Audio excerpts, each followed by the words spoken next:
Davos. We are thrilled for one of our final events of the week to welcome Bank of America CEO Brian Moynihan. He joined us last year. He's back for more. Let's bring on Brian. Welcome to Axios. Thank you. Thank you. So Brian, you said in your Q4 earnings call that you are bullish about 2026. There were predictions out there that there was a hurricane coming. It hasn't. So at least for some. Thanks for having me. So I think you have to go through the last 12, 18 months. And so if you think about in the middle of 24, after the election in 24, you would say everybody raised their estimates for 26. Then you went through Liberation Day. I'm talking U.S. first, and everybody lowered their estimates. So we're at 2.8% GDP growth for 26, and that was all raised all after the resolution of the tariff became clearer, not completely clear, and as you move through the year. So we're at 2.8. We just raised it again 0.2 last Friday, even after the earnings call. And that is, so the basics of that are that it's 2.8%. The Fed will cut a couple of times. Inflation continues to drift down in 27. It finally out, but it's not to worry about because it keeps moving in the right direction. But it's driven by the consumer in the U.S. And so what we see in our own data is that supports that, in that the consumer spent about 5% more for the fourth quarter 25 versus 24, and spent about so far this January they're spending a little bit faster than that. But you got to see it play out here for the rest of the quarter. But consumers in good shape, credit's in good shape across the industry, across things. So America's in good shape. And then next year you have 26, meaning this year you have the stimulus of tax returns and the bills for a lot of American people.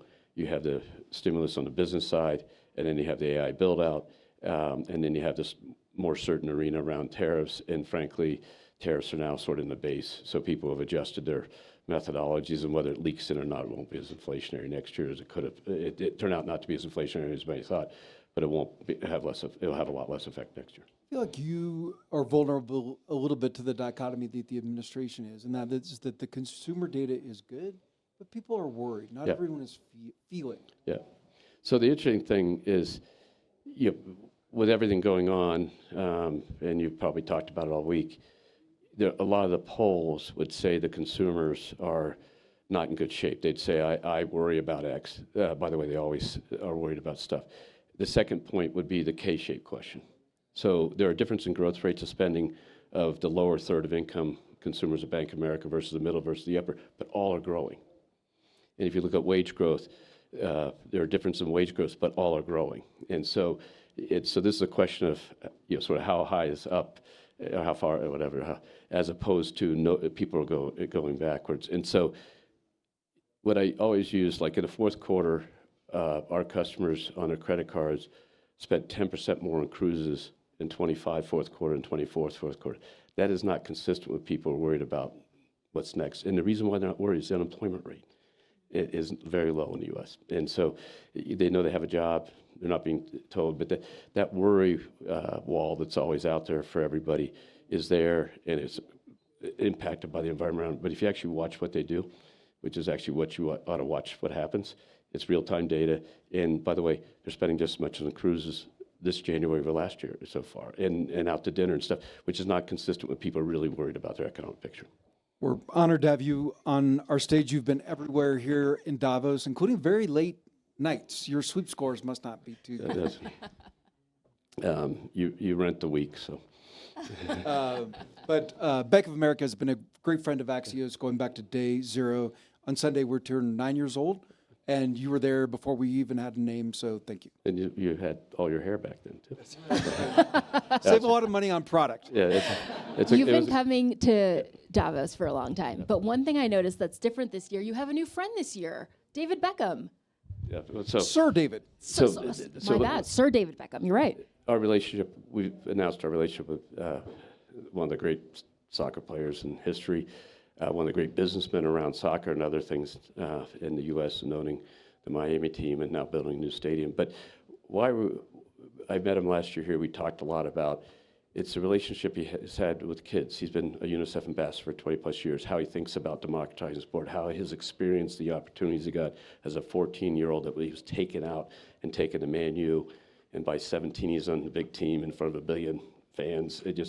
And how that enabled him to do what he did. And so with we have a thing called Sports With Us, which is this major platform which tries to bring more people into more sports, whether it's golf, whether it's soccer, whether it's all sports, running. We have a big running platform. And so David believes in that democratization of sport, democratization of excellence in sport, what it does for people, especially team sport. You have to be an individual, do your job, be a great individual, be the best you can be, but you have to do it in a team context, and that's a context which are good life lessons. So he's been terrific, and we look forward to a lot of great things. And as we finish up with what we call football in the U.S. and the Super Bowl, here in a few weeks, we'll turn to what the rest of the world calls football, and you'll see the sponsorship come alive of the World Cup. I want to come back to that life lesson that you mentioned, but I just want to make sure that this friendship means that you're ready to take the field at the World Cup, right? He's giving you lesson. No, okay. I'm an ugly American. I played American football. I played rugby, which was sort of a bridge between the two games. But no, I am not capable of playing soccer. I'd be remiss if I didn't ask you what David Beckham is like. Watch the documentary. For America, that documentary is actually how they know him more than they know him from the soccer, because. But just watch the documentary. Yeah, I mean, he's a wonderful person, and a lot of interest, a lot of things, very curious. But watch the documentary. What has he taught you that you feel like you can apply to your life in the C-suite? I think it's common interest in youth development through activity and through and thinking about that, because that's the future of the world, I think. So it's more of a common interest than teaching each other. He knew it, I knew it, and we just can use his great capabilities to help us leverage even more.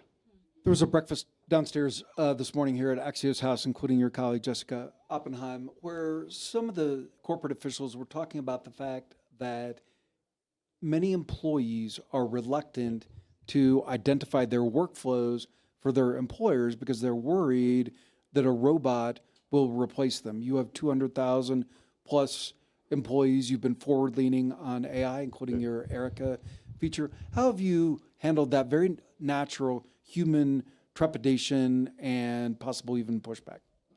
So to start off, we have a set of principles we run the company by, and one is to be sustainable, and one of the ways you're sustainable is to be the best place for teammates to work. So we measure scores for 30 plus years. I have my green belt certification, Six Sigma, and employee survey process, and we've been after it. So we don't leave it to chance, and scores are very high. So the question going forward is, with a new set of technologies, and technology's been there, and a new set of efficiencies, how do people feel? And if you ask young colleagues, young teammates, they're worried about it. We start with 200,000 resumes to get to 1% of those 2,000 new kids we hire out of college and some business school a year. And we hired 2,000 this year. We'll hire 2,000 next year. We'll hire 2,000 next year. And so, and as I listened to their responses when I asked the question, asked them to raise their hand, et cetera, he said, this is a group of people ought to have a different view of this. And one of the things I've been coached by my own kids is not to try to explain it to them, they'll be all right, is to let's go through the process together, let's learn from each other. I think what Dara from Uber said of 12, 18 months ago, if the key is to harness this thing, to make it work for you, to make it help you be better, and as opposed to be worried about it. And so, and I think that was a great statement at the time, and I think I believe in it.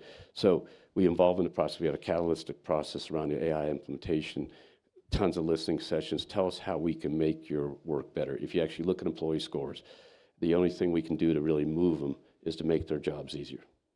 If the benefits are great, this is great, the opportunity is great, the training is great, scores 90 some percent. So how much can you move that? If you look at work process, 70 some percent. We brought it from 50 to 70, so make their jobs easier. So you have to incorporate them in the listening sessions and the process. That's what I learned about Six Sigma when I did a Six Sigma project on employee surveys 20 years ago. and the way we run our company out in from the teammates, not at them. And you got to incorporate them, and you got to make it work for them. And then you got to be very careful about what you hire, because at an 8% attrition rate, 7 to 8%, which is very low for us, we still have to hire 1,000 plus people a month to maintain neutrality. So we have to be very mindful of the choice we're making, not to retrain somebody for that job, to hire somebody new and leave them in their current job, and how that plays out for them. Yeah, just something very interesting you said to us in the green room with Courtenay, Larry DeRita, your colleague Jessica, was that efficiency doesn't necessarily correlate to headcount. Right, and so how you can do, if you have 200,000 people and you do twice as much revenue, okay, and these tools allow you to do it. So we are looking at revenue over expense, and believe me, the expense to support AI is a huge expense. The pipe, the models, the implementation, the licenses, you go through all that, it's a huge expense. So how can I get operating efficiencies and operating leverage, as we call it, grow revenue faster than expenses?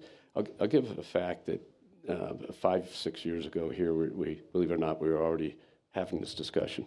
The fourth industrial revolution was the name for it then. We're sitting in a room, and at sort of this stage in the Davos proceedings, and everybody was going, all the world, employment levels, and jobs are going to be eliminated. What are we going to do? And so I went and looked, and in 1969 in America, there were 80 million people working. In 2019 was the last year then, 160 million people working. So think of the technology that landed on society between 1969 and 2019, and you don't think that was impactful, and yet you had twice as many people working. And so that's the explanation. A lot of people will have trouble with that being it'll be all right explanation, but on the other hand, it's the facts. And so the question is, what's different when you went from no PCs, no phones, no smartphones, no laptops, none of that existed. And if you look at Peter Drucker wrote Harvard Business School paper around that time saying, when you have computers come in, you don't need management anymore. 20,000 managers work at Bank of America, so I don't think Peter was quite right. I'll keep my manager. I'll say that. I want to ask you about something. We can take a vote of the crowd here if you want to. Sure, maybe I'm biased. I want to ask you about something that's been in the news. President Trump said yesterday in his speech that he's going to call on Congress to put forward a credit card interest rate cap.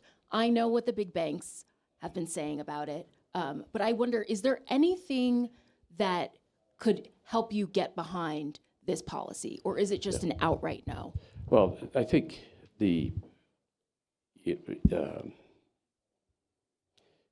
fans of Hamilton know, and Lafayette says every action has an equal and opposite reaction. Yep. That's what we're talking about here. If you implement this, what's the impact on credit availability and stuff? And so those points have been made.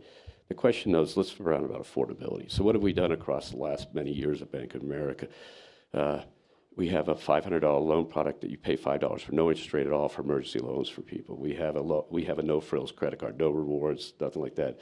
Drops the rate down significantly, not all the way to this level, but drops it down. We have balance transfer products, which is zero interest rate when people move money over. We have promotional, which is zero interest rate. So the idea of affordability, we have no overdraft accounts, and some of this is foreign concepts for people.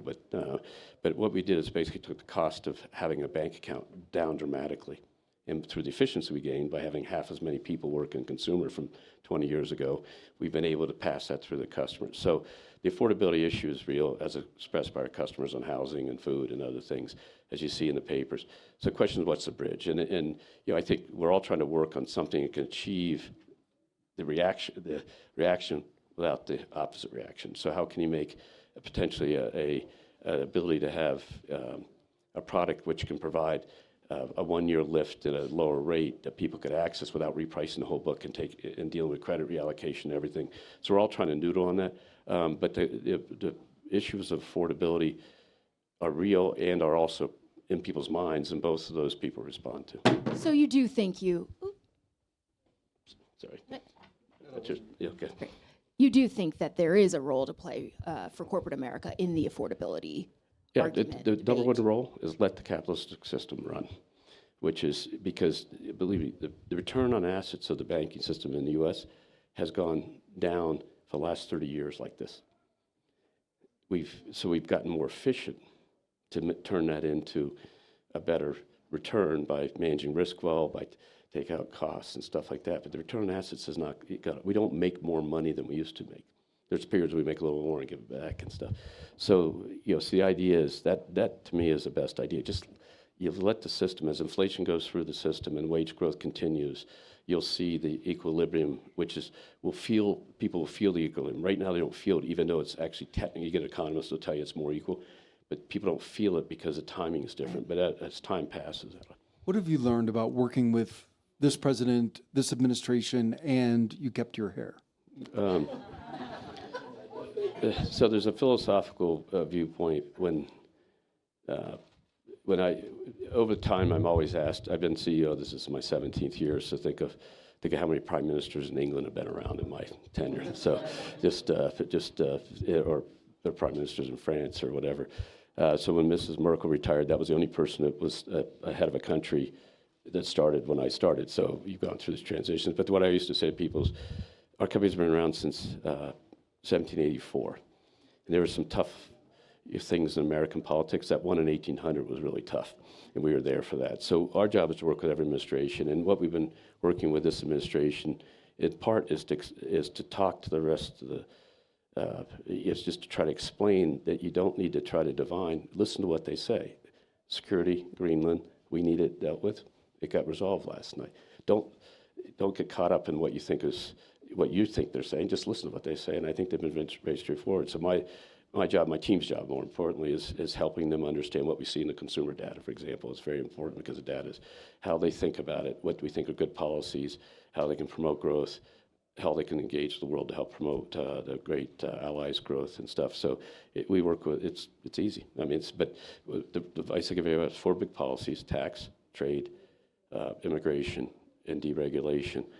They've been clear on them, and they're running through the system. So just listen to what Scott says, or listen to what Howard says, or listen to what they're putting it on the table. And people think, well, there must be something else. It's right there. And something that people who deal with the president all the time point to is the president's a deal maker. He wants to have conversation. He wants the number to be big. He wants you to make him look good. He'll make you look good. What have you learned about the practicalities of engaging with this administration? I think that's not this administration only. All politicians love to say this got accomplished. That's unique. That's not unique. And so I think the job, we're a bank. We're going to reflect what's going on. So the AI build out, we're not going to do. We're going to help get it done. We're a major consumer of. We spend $2 billion a year in healthcare, and we're self-insured. So we talk to the healthcare companies about the same issues of affordability and access. So I think it's more just, for us, it's more give them our best advice about policies. This whole idea of uncorking mortgage demand from the 401k and starting the intergenerational transfer faster.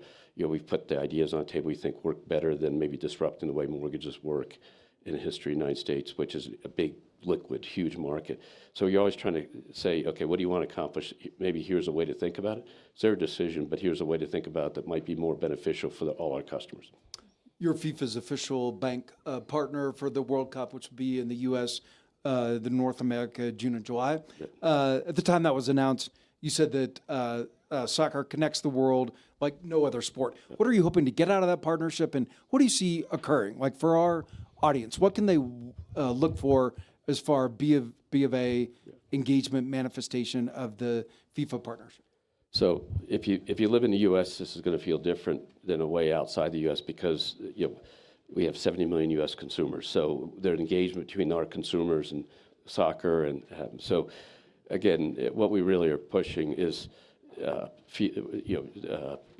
building facilities, clinics, things for kids in the communities that are supporting the program to bring the sport from this elite, unbelievably narrow group of people ever touch a World Cup pitch. That's going to be some small part of the population, but everybody wants to play soccer. And how do we bring some of that instinct down? So that's what we're working on. So with Johnny and the team, starting 2 years ago, and the announcement was after we did the Club World Cup last year. In the U.S., it's about how do we sort of keep democratizing the sport, how we create facility capacity in central cities to help give them turf fields that will have durability and less maintenance and things like that, how we bring clinics downstream. We also took on U.S. Soccer as a sponsorship across the 60, 70 teams they have, which is under 13, under 15, under 17, under 19, under 21, et cetera, et cetera. So we did that, men and women's. Outside the U.S., we have a global brand, and we do business in 130 countries and stuff.